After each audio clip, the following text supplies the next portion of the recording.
PDV. Por dentro do varejo.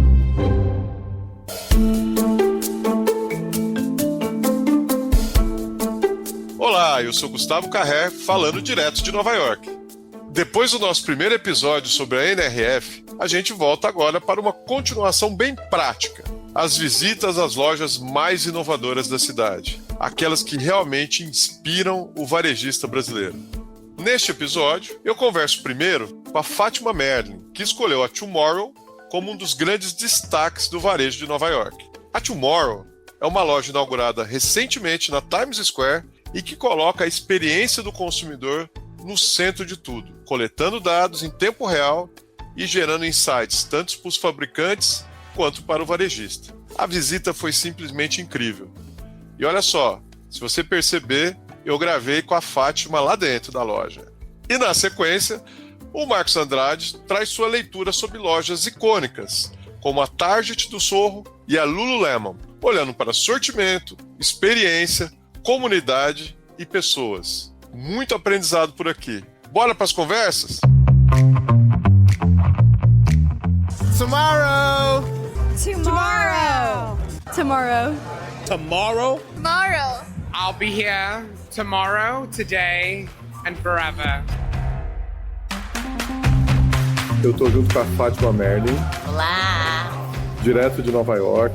A gente fez várias visitas aqui, a varejo, inovação, coisas super diferentes aqui. E a gente escolheu, na verdade, a Fátima escolheu a Tomorrow como um destaque desse ano aqui em Nova York. E ela vai falar por quê.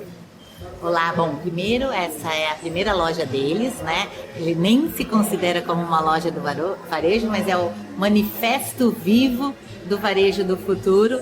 É realmente um ícone de tecnologia aplicada ao negócio, convidando a todos os clientes para que possa fazer uso, né? Então aquela história de não toque, não rele, não cheire, aqui não existe.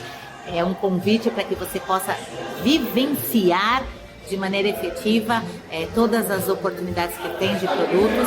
É super trabalhado pela ótica, vamos dizer assim, do gerenciamento por categoria, o cliente verdadeiramente no centro das decisões.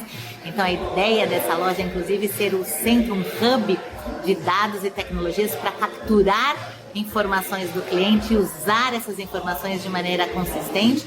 E ela é toda segmentada por momentos, por blocos, por corner, onde você tem experiências olfativas, experiências visuais, experiências diversas ali, com cada um dos produtos que tem aqui à disposição.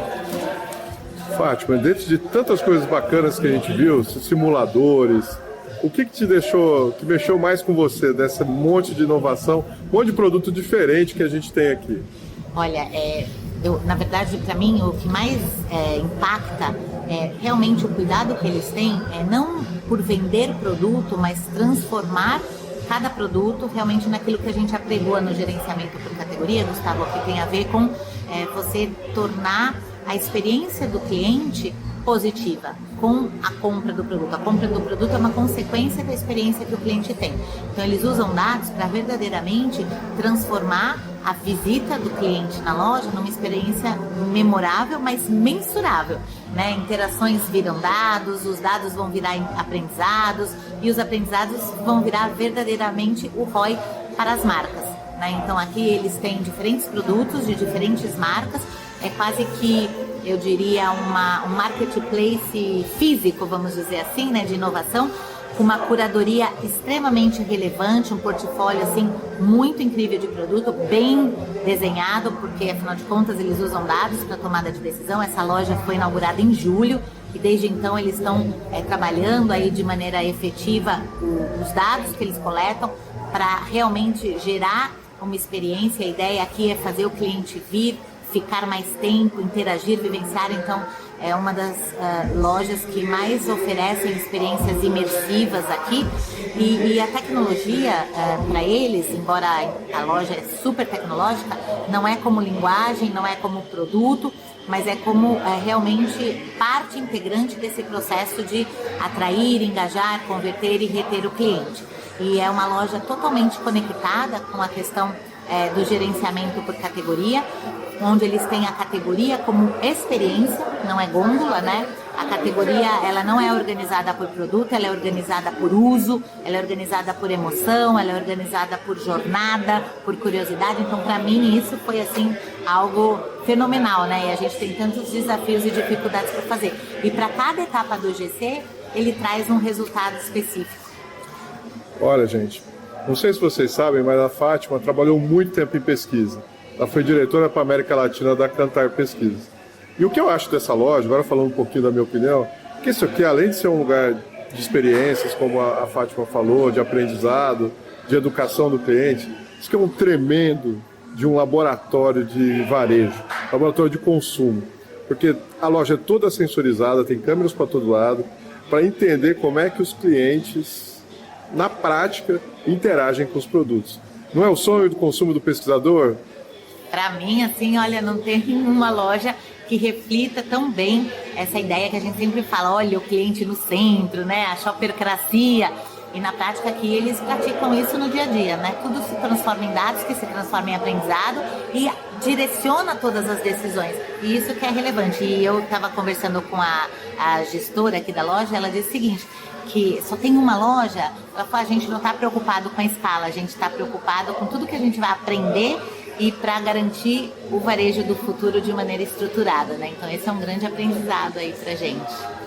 É isso aí, gente. O varejo mudando, deixando de ser simplesmente uma loja para se transformar num hub de inovação. Porque não tem lugar mais importante do que na loja, falando com o cliente, para você aprender sobre o futuro e o presente do varejo. Direto de Nova York, eu, Gustavo Carrer. E eu, Fátima Merlin. E tem um convidado especial aqui para falar, o Marcos Andrade, CEO, depois foi conselheiro, é conselheiro da Expo Manequins, Associação Comercial, enfim.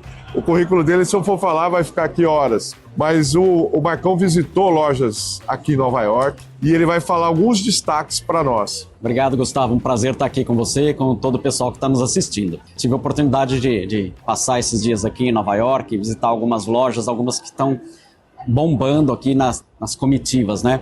E uma delas é a Target, ali do Soho, que é na Broadway Street. Ali é bom que você pode andar à vontade, porque sempre vai ter novidades. O Soho é um lugar onde se fazem os testes, né, as lojas testes. E essa loja Target já era uma loja bem interessante, porque ela sempre é uma loja que está muito voltada para a comunidade. Mas ela tinha cara de supermercado. É uma loja de 2 pisos. No primeiro piso eles tinham a parte de cosméticos, que é uma parte de boa rentabilidade. E na parte de baixo eram os groceries, né, a parte do supermercado mesmo. E aí eles remodelaram essa loja, ela virou uma loja, um supermercado fashion. É só você ir lá, você vai ver. Então, o primeiro andar, né, esse piso de entrada, eles transformaram ele, fizeram um grande pavilhão vermelho, muito vivo, muito bonito, e realmente virou fashion. Você não diria que você está entrando num supermercado. Aí quando você desce pela escada rolante, aí você realmente entra na parte do supermercado. E o legal é que é uma loja relativamente pequena. Então, ela é muito curada no seu sortimento. Eu acho que esse é o grande segredo dessa loja, é você ver não o que você colocou. Não o que você colocou. O que você tirou. Exatamente. E aí, para dar rentabilidade. Eu achei muito engraçado, porque tem travesseiro lá. Eu falei assim, por que será, né? É por causa de turistas até que vão, então tem uma demanda. E um sortimento bastante grande. Então, vale a pena conhecer essa loja, porque é um approach diferente de um supermercadista, e eu adoro a Target é muito legal. Eles não entram muito nas modas do varejo, e eles têm uma consistência e de entrega de resultado muito legal. A outra loja que o Marcos vai comentar é uma queridinha aqui dos norte-americanos, particularmente aqui de Nova York, que é a Lululemon.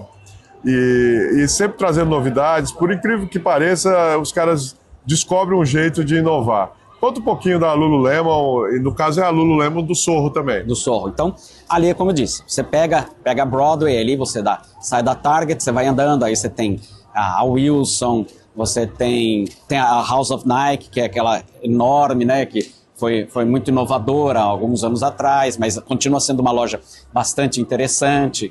Você tem ali tem a Glossier, que foi uma nativa digital e que foi para a loja física. Então ali você não vai perder oportunidade de conhecer coisas novas, se você ainda não conhece, ou de revisitar e ver como sobreviver. Eu acho muito legal, por exemplo, há uns anos atrás eu visitei uma loja de artigos de nenê, muito legal, muito customizado, e agora fechou. Foi um conceito que não se provou. Então a gente também tem, né, a partir do tempo a gente vai vendo teses que vão funcionando e que não vão funcionando. E às vezes você vê lojas que são relativamente antigas, mas que continuam sendo relevantes para os seus mercados. Então isso é uma coisa bastante interessante, lembrando sempre que nosso negócio é negócio. Então, né, quer dizer, tem que dar dinheiro. Tem que dar dinheiro, não pode ser só uma tese, né, que não seja sustentável. Então, a Lululemon, ela tem essa característica de ser uma loja, todo mundo está falando muito da competição com a Alo, né? Mas eu acredito, pelo que eu vi, pelas visitas e porque eu tenho uma filha de 15 anos, né, que são linhas complementares e clientes diferentes. Eu acho que vai crescer a categoria, né, desse athleisure, isso está crescendo cada vez mais, mas eles têm públicos diferentes.